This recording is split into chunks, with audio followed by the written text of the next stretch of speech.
Hi, welcome to Wellbeing Weekly. In this show, we cover all aspects of health, beauty and well-being. I'm pleased to welcome back once again Jules to talk about natural remedies. Hi, Jules. Hi, great to be back. Thank you. I haven't seen you for ages. No, it's been a while. I know, at least a whole week. So, today, what are we going to cover? I know. You make a lot of your own products, don't you? Yes, I do. So can you tell me how you come about to do this and what you do? Well, it's like anything that you have an interest in. You sort of discover things as time goes on. One of the first things I discovered was how helpful colloidal silver is. And that is? Well, it's silver infused water. All right.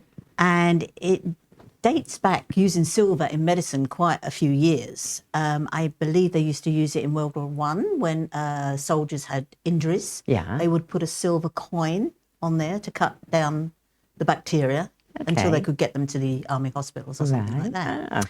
Today, there's quite a big following of colloidal silver. We actually make our own at home. You can use distilled water, which is what we use. Or you can use the water out of Mercadona or tap water, but that has minerals in and it will change it to a funny colour. It's quite a clear fluid when you infuse silver, but you can taste that metally bit. Yeah. Right, so you use distilled water with? Everything. We drink it, we buy our water, we distill it, we make it into colloidal silver, and I use it for tea, coffee. If we think we're getting a little bit of throat infection, I spray it on the bed to kill bed bugs. So is it used to kill infections or? It is antimicrobe and kills quite a few viruses. I've got some in the kitchen that I spray on fruit and vegetables. You know, they say there's pesticides and wash them with bicarbonate soda, which you can do, but I prefer the colloidal silver and I just spray it all over. You can put it on wounds, rashes, in fact, you name it. It's a wonderful, wonderful thing. My nephew is a nurse and we were talking about this some months ago and he said, oh yeah, we have silver infused bandages now that we use. Okay. It's supposed to be quite good for, you know, that eating bug that you get in the hospitals. Evidently, flesh-eating bug. Flesh-eating. Yeah, I have read some anecdotes about how it's helpful with that, but obviously we can't guarantee that, but all right, okie dokie. So what else do you make? Well, I make my own apple cider vinegar. Right. So easy. And you have the mother then with it. The mother is like that yeasty little thing which you should have. The mother? It's called a mother. It's like when you make kombucha. You know, have you heard of the kombucha tea? No. Well, that's a health drink made out of tea. And it forms like a yeast pad on top, which is very, very good for your gut. It's good for the garden. It's good for anything, actually. Beautiful. I wish I had some. You haven't brought it in for me to try. And a lot of people know apple cider vinegar. It's more helpful to buy it with the mother. They call it the mother, and it's the same thing. It's just like that yeasty type little blob on top. Yeah. So it's like the mould on top. And you yourself know apple cider vinegar is good for arthritis, especially taken with turmeric. If you take turmeric, you must take black pepper. Black pepper helps your body absorb the turmeric. All right, okay. Yeah, so what else? We make our own olive leaf extract. And to me, that is the one major go-to. Olive leaf extract? Yeah. We make it with... Well, our olive trees are organic. We don't use any pesticides. Right. So Barrington collects the leaves and he makes the olive leaf extract out of that. And no word of a lie. I mean, not every herb or plant works for everyone. Just like with chemical drugs, what suits your blood pressure won't suit mine if it's a chemical thing. Yeah. You know, it's whatever. But that, I can tell you, I've had, when you get that little irritation here and you think, oh no, Yeah. sore throat come in. I gargle with it, goes. I've never had toothache, but a couple of weeks ago I said, "Shit," nearly swore, I've got toothache. So Baron said, go and hold the olive leaf in your mouth. I held it in my mouth for about 5 minutes. Toothache went, not had it back. Just off the tree. Yeah. It's made with the leaves of the olive leaf. And again, like all these herbs and plants, it's antiviral, antibacterial, antifungus. If you've got athlete's foot, you can put it on your foot. So how do you get the extract out of the Like leaf? with most, you use an alcohol. I can't pronounce it. Ibrasolila is the pure That's alcohol. a good name. But you can use vodka because Right. any clear alcohol that's quite a high percent proof, and it's the normal extraction. You put the leaves in, cover them. After so many weeks, the chemical is extracted from it, and then you bottle it off. See, I've never bottled alcohol, so yeah, I'd need a lesson in this. But do you drink it at the same time? No, I don't like vodka. I'm a gin and wine person. See, I'm not a gin person. Mother's ruin. Mother's ruin, yes. Yes. They used to say that. Yes, mother's ruin. See, this is from our grandparents again, isn't Yeah, it? well, Barrington's father used to use a banana leaf and bay rum for a headache. He used to put it on the head, Right. and supposedly it works. Okay, all right. I use my fingers. No, if I've ever got a headache, I sort of work out where it is, and I'll either massage my temples, or if it's here, Yeah. yeah. Yeah. But rather than Yeah, because that is a way of moving energy around your body.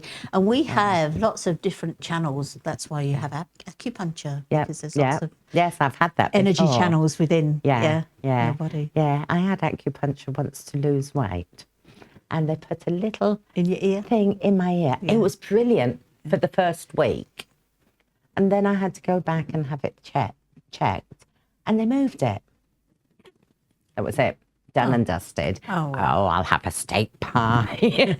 Why not? Why not? Yeah, but if it's in the right place, it is really good. Yeah.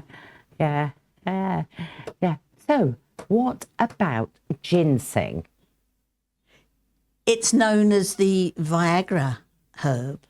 Is it a herb or is it a spice? Spice? I'm not sure, but I'm not that's what it's actually known. sure. Yeah. Yeah, there's a few different ones for that. It's isn't very it? good for travel sickness. All right. If you're going on a long journey, if you take some ginger, it's All quite right. good. Yeah, ginger's good. I used to every morning when I was pregnant have a ginger biscuit. Yeah, very good. Yeah, Helps with yeah. the digestion, helps Yes. with bloating. Yeah, I do like ginger. And if you want to lose weight, boil some lemon and ginger and drink the water throughout the day. Well, we have what we call our a power drink of the morning. We have a very little tiny, about that big, pint mug. And in a mason Pint mug. Yeah, honestly, like that. Because he'll say to me, "Have you had your pint of herbs?" And in a mason jar, we put things like turmeric. I mean, I have the root turmeric. I bought it back from Gambia, and like your black pepper, your garlic.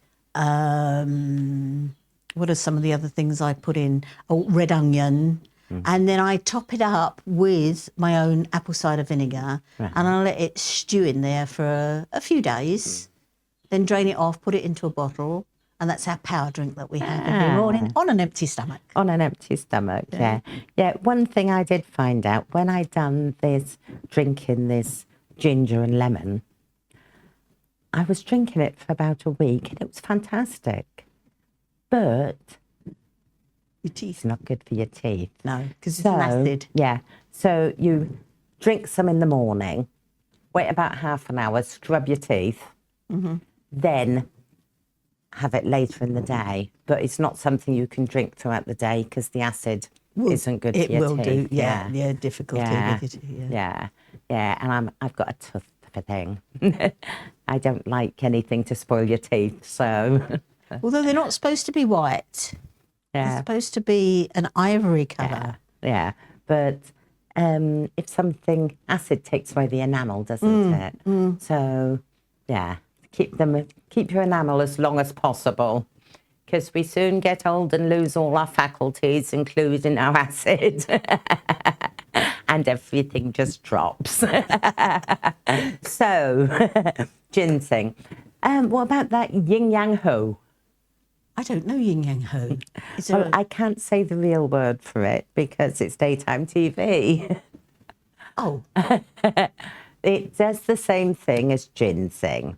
So you golfing lady, you ladies whose husbands play golf too much, put a bit of yin yang ho or ginseng in their drink and they won't want to play golf all day. Okay, so that's enough of looking after people's well-being. Cleansing skin. What natural things do you use for cleansing skin? You can actually use diatomaceous earth, which we spoke about on one of the other programs. Right. That's a very gentle exfoliant. Okay. But again, because it binds oils and toxins, a lot of people use bath bombs made of that to draw out your impurities in the skin. The same as, I think it's balsam something clay. Can't remember what that is, but there's a clay that you get that does the same thing. I myself make my own soap. Right. In fact, Barrington has a very sensitive skin. Yeah. And he won't use anyone's soap but mine. And again, that is made out of aloe vera. I think we've mentioned that on a previous program. Yes. And shea butter. And that is it. So it's like the old-fashioned, going back to Mum's, the Castile soap. Yeah. So where does shea butter come from? It's a bean. It's a bean? Yeah, it comes from a bean. From? I don't know what kind of bean. I don't know. So shea butter is a bean? Well, I mean, I say I don't know, but I mean, I bought mine back again from Gambia because we travel quite a bit and we always look at herbs, spices.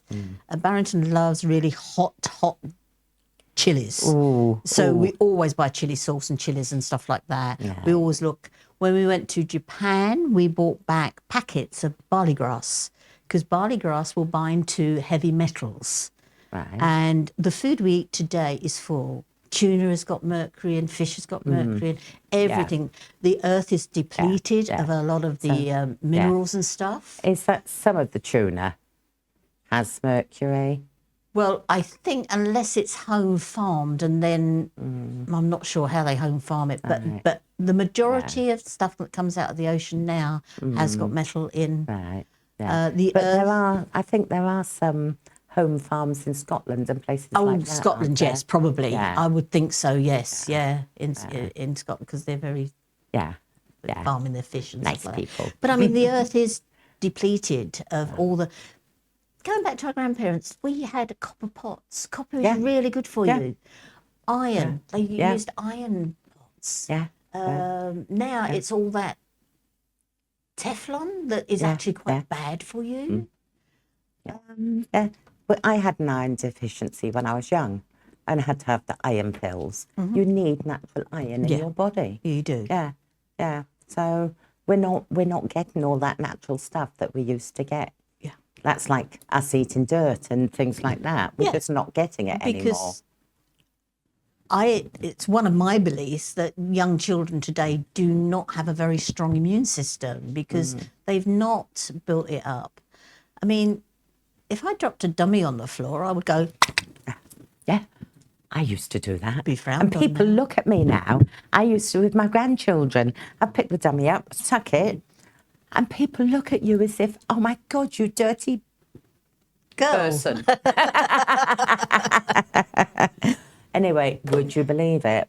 We are being told to shut up once again. Wow. We have done our time.